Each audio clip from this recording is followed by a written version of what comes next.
Yesu akabili kifo.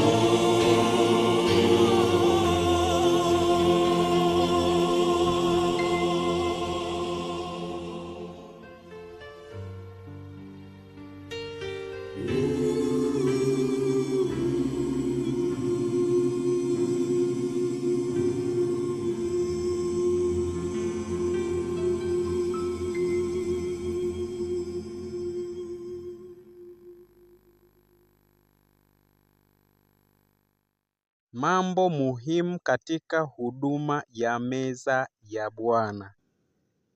Huduma takatifu ya meza ya Bwana kuna mambo muhimu ambayo ni haya. Atarudi sasa, anakuja duniani.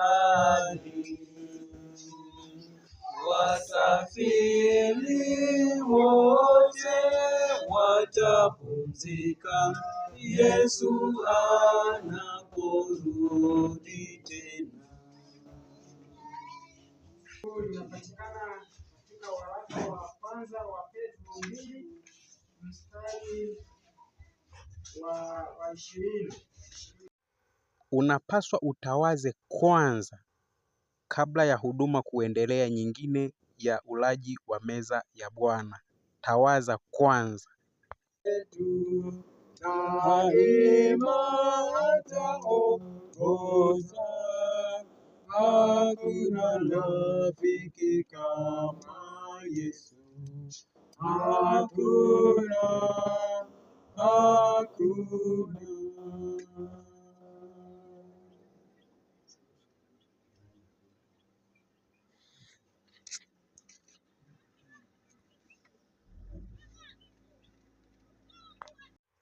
Pia kabla ya kula hiyo meza ya Bwana, yaani mkate na damu ya Kristo, inatakiwa ujihoji kwanza, ujipeleleze, halafu ndipo sasa hatua nyingine inafuata ya huduma ya ulaji wa meza ya Bwana.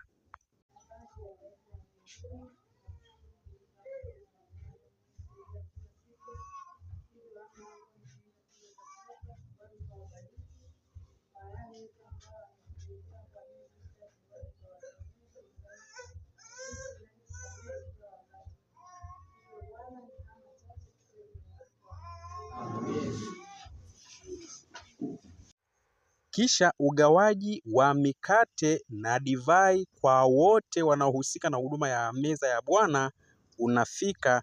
Wote wanagawiwa na wanatumia, si mmoja kati ya wote ndio awawakilishe, ila wote wanagawiwa kwa ajili ya huduma hiyo ya ulaji wa meza ya Bwana, yaani damu na mkate ambao ni mwili wa Kristo. Wote wanagawiwa.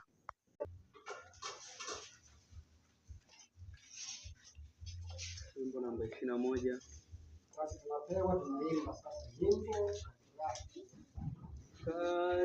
Hayo ndiyo mambo muhimu katika huduma takatifu ya Pasaka ya Bwana au meza ya Bwana. Hayo tu ndiyo mambo muhimu.